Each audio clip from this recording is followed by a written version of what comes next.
Hi everyone, I'm Adam Barr, and I'm going to read a story from 1937 by John O'Hara, one of my favorite writers from Pennsylvania, called Prices Always Open.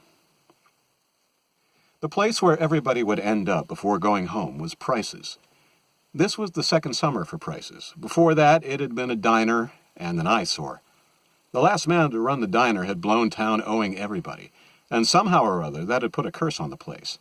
No one, not even the creditors, wanted to open up again. And time and the weather got at the diner, and for 2 years it had stood there, the windows all smashed by passing schoolboys, the paint gone, and the diner itself sagging in the middle like an old workhorse.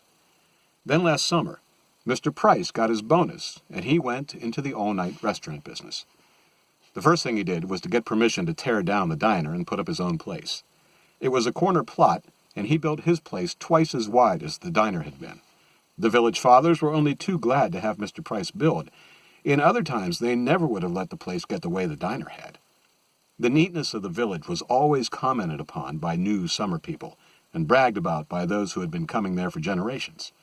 But things being the way they were, so Mr. Price built a sort of rustic place, which, while not in keeping with the rest of the village architecture, was clean and attractive in its way.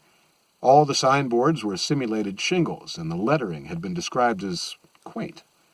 Mr. Price frankly admitted he got his idea from a chain of places in New York. There was one neon sign that stayed on all night, and it said simply, Prices.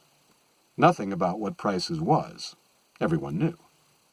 Mr. Price had one leg, having left the other somewhere in a dressing station back at Chateau Thierry. He was not a cook, but a house painter, and he had had to employ a couple of short-order cooks from New York and Boston. But Mr. Price was always there. Not that anyone ever wondered about it, but it might have been interesting to find out just when he slept. He was at his position near the cash register all night, and he certainly was there at noon when the chauffeurs and a few summer hotel clerks and people like that would come in for lunch. As a matter of fact, he did not need much sleep. No day passed without his leg bothering him, and seeing people took his mind off his leg. Best of all, he liked late at night. Saturday night there was always a dance at the yacht club. That was a very late crowd.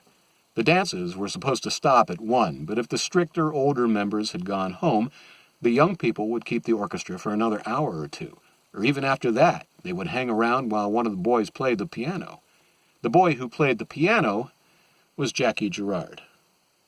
They were a nice bunch of kids, practically all of them, and Mr. Price had known their fathers and mothers for years, or many of them. Sometimes the wife's family had been coming to this island for years and years. Then she married the husband, a stranger, and the husband and wife would start coming here and keep coming. Sometimes it was the husband who was old summer people. Most of the present younger crowd had been coming here every summer for 15, 20 years. 1 or 2 of them had been born here. But Jackie Gerard was Mr. Price's favorite. He was born here, and unlike the others, he lived here all year round. Jackie had a strange life with the summer people, and it probably was that made Mr. Price feel closer to him than the others. The others were nice and respectful, and they always said Mr. Price, just as Jackie did. But they were summer people, and the winters were long. Not that Jackie was here in the winter anymore, but at least he came home several times in the winter. Jackie was at college at Holy Cross, and naturally his holidays were spent here. The strange life that Jackie had apparently did not seem strange to him. He was not a member of the yacht club, naturally. Jackie's father was a carpenter, the best in the village, the best out of 3, it's true, but head and shoulders above the other 2. Henry Gerard was a French Canuck and had been in the 26th Division with Mr. Price, but never an intimate of Mr. Price's. Jackie had 3 sisters, 1 older, 2 younger. Jackie's mother played the organ in the Catholic Church. The older sister was married and lived in Worcester. The younger ones were in high school. Anyway, Jackie was not a member of the yacht club, but he was almost always sure of being invited to one of the dinners before the regular Saturday night dance. He was one of the clerks at the hotel, and that, plus an occasional 5 or 10 from his sister in Worcester, gave him just enough money to pay for gas and his incidental expenses. He could hold his end up. The only trouble was, except for Saturday and Sunday, he did not have much end to hold up. There were gatherings, if not parties, practically every night of the week. Every Thursday, for instance, the large group of young people would split into smaller groups, sometimes 3, 4, 5, and after dinner they would go to the boxing matches. Jackie was not invited to these small dinner parties. He had been invited 2 or 3 times, but his mother had told him he had better not go. For herself, she wished he could have gone, but his father would not have approved. After Jackie had regretted the few invitations he got, the summer people figured it out that all he cared about was the yacht club dances. He was the only town boy who was invited to the yacht club dances, and they figured that was all he wanted. It did not take them long to decide that this was as it should be all around. They decided that Jackie would feel embarrassed at the smaller parties, but that he did not need to feel embarrassed at the club dances, because in a sense he was earning his way by playing such perfectly marvelous piano. But this was not the way Mr. Price saw it. Almost every Saturday night, Jackie would drop in. 2 nights a week he had been to the movies, which changed twice a week, but Mr. Price at first wondered what Jackie would do to kill time the other nights. Jackie would show up around 11:30 and sit at the counter until some of the summer crowd began to arrive.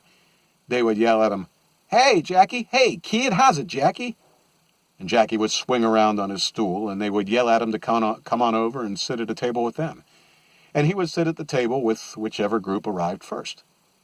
In the early part of the summer, that did not mean any special group, because when the other groups would arrive, they would all put the tables together and form one party. Then there would be some bickering about the bill, and more than once Mr. Price saw Jackie grab the check for the whole party.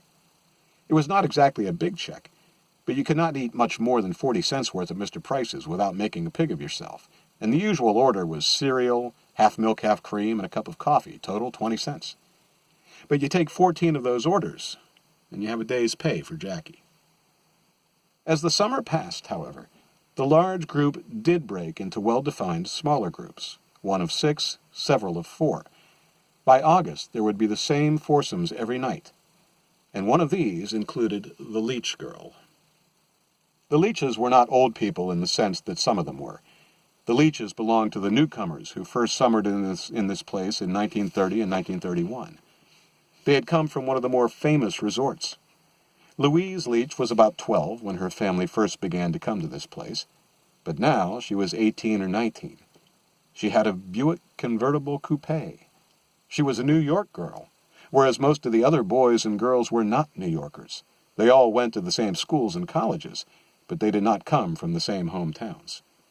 Some came from as far west as Denver, and Mr. Price knew from cashing their checks. But even what few New York girls did come to this place were not New York friends of the Leaches. Mr. Leach was here only on weekends, and his wife was away most of the time, visiting friends who had not had to give up Narragansett. Louise herself was away a good deal of the time. It was easy to see, the first summer Louise was grown up, that she was discontented. She did not quite fit in with the rest of the crowd, and she not only knew it, but she was content not to make the best of it. Mr. Price could hear the others, the first summer he was in business, making remarks about Louise and her thinking she was too good for this place. And they had been saying something like it the early part of this summer, too. But after the 4th of July, somewhere around there, they began to say better things about her. Mostly they said she really wasn't so bad when you got to know her. To which a few of the girls said, "Who wants to?" And others said, "She doesn't like us any better. We're still not good enough for her. But Sandy is." Which did explain a lot. Sandy Hall. He was from Chicago. But what with prep school and college and this place and vacation trips, he probably had not spent 100 days in Chicago in the last 7 years. In a bathing suit, he was almost skinny, except for his shoulders. He looked cold, he was so thin. But Mr. Price had seen him in action one night when one of the Portuguese fishermen came in drunk and got profane in a different way from the way the summer people did. Sandy had got up and let the Portuguese have 2 fast, hard punches in the face, and the fisherman went down and stayed down. Sandy looked at the man on the floor. It was hard to tell how long he looked at him. And suddenly he kicked him. The man was already out, and so there was no need to kick him. But the kick had several results. One was that Mr. Price brought a blackjack to work the next night. The other result was something Mr. Price noticed on Louise's face. He had not had much time to take it all in. as he had had to leave the cash register to help the night counterman drag the fisherman out of the place. But he remembered the expression on the girl's face. It began to appear when the fisherman went down from the punches, and when Sandy kicked the man. It was all there. Mr. Price, standing where he did, was the only one who caught it. He thought of it later as the way a girl would look the first time she saw Babe Ruth hit a home run, provided she cared about home runs, or the way she would look if someone gave her a bucket full of diamonds, and other ways that would come with experiences that Mr. Price was sure Louise had never had. Sandy had not come with Louise that night, but Mr. Price noticed she went home with him, and after that night they were always together. They were part of a foursome of whom the other two were the dullest young people in the crowd. It took Mr. Price some time to determine why this was, but eventually he did figure it. The foursome would come into Price's, and Louise and Sandy would watch the others while they ordered. Then Sandy would say he and Louise wanted the same, and from then on neither Sandy nor Louise would pay any attention to the other two. Stooges. Another thing that Mr. Price noticed was that Jackie could not keep his eyes off Louise. Along about the latter part of August, it was so obvious that one night Mr. Price kidded Jackie about it. It was one of the nights Jackie dropped in by himself, and Mr. Price says, "Well, she isn't here yet." "Who isn't here?" "The Leach girl." "Oh," said Jackie. "Why, did anybody say anything to you? Is that how you know I liked her?" "No, figured it for myself. I have eyes." "You're a regular Walter Winchell. But don't say anything, Mr. Price." "What the hell would I say? And who to?" "I'll be back," said Jackie. He was gone for more than an hour, and when he returned, the crowd was there. They all yelled as usual, but this time one of the girls added, "Jackie's tight." He was, rather. He had a somewhat silly grin on his face, and his nice teeth made a line from ear to ear. Several tables wanted him to join them, and they were friendly about it. But he went to the table where sat Louise and Sandy and the others. "Do you mind if I sit down?" he said. "Do you mind?" "No," said Louise. Thank you, said Jackie. "Go fights?" "Mm-hmm," said Sandy. "Ain't good? Who won?" "The nigger from New Bedford beat the townie," said Sandy. "Kicked the Jesus out of him." "Oh, Townie. You mean Bobby Lawless. He's a nice guy. He's a friend of mine. He used to go to high school." "He's yellow," said Sandy. "Certainly was." "No, not yellow, not Bobby. I used to go to high school with Bobby, playing the same football team." "Where do you go to school now?" said Sandy. "Holy Cross. We're going to beat you this year." "What is Holy Cross?" said Louise. Sandy laughed. Jackie looked at her with tired eyes. "No, really, what is it?" "It's a college. It's where I go to college. Didn't you ever hear of Holy Cross? Give another hoy and a choo-choo rah-rah." "Okay," said Sandy. "I'll sing if I wanna. I'll sing one of your songs. Oh, hit the line for Harvard wins today." "Oh, go away," said Sandy. "Yes, for God's sake," said Louise. "Oh, very well, Miss Leach, very well." Jackie put his hands on the table to steady himself as he got to his feet, but he stared down into her eyes, and for 2 seconds he was sober. "Come on, Jackie, you're stewed." Mr. Price had come around from the cash register and had Jackie by the right arm. At that moment, Sandy lashed out with a right-hand punch, and Jackie fell down. But he had hardly reached the floor before Mr. Price snapped his blackjack from his pocket and slapped it down on the front of Sandy's head. Sandy went down, and there was blood. "Anybody else?" said Mr. Price. By this time, the night counterman had swung himself over the counter, and in his hand was a baseball bat, all nicked where it had been used for tamping down ice around milk cans. None of the summer crowd made a move. Then Mr. Price spoke to 2 of the young men. "Get your friend out of here, and get out, the whole goddamn bunch of you." He stood where he was, he and the counterman, and watched the girls picking up their wraps. "Aren't you going to do anything?" Louise screamed. "Chuck! Ted! All of you!" "You! Get out, or I'll throw you out," said Mr. Price. She left. There were murmurs as well as the sounds of the cars starting. Thinking it over, Mr. Price agreed with himself that those would be the last sounds he ever expected to hear from the summer crowd.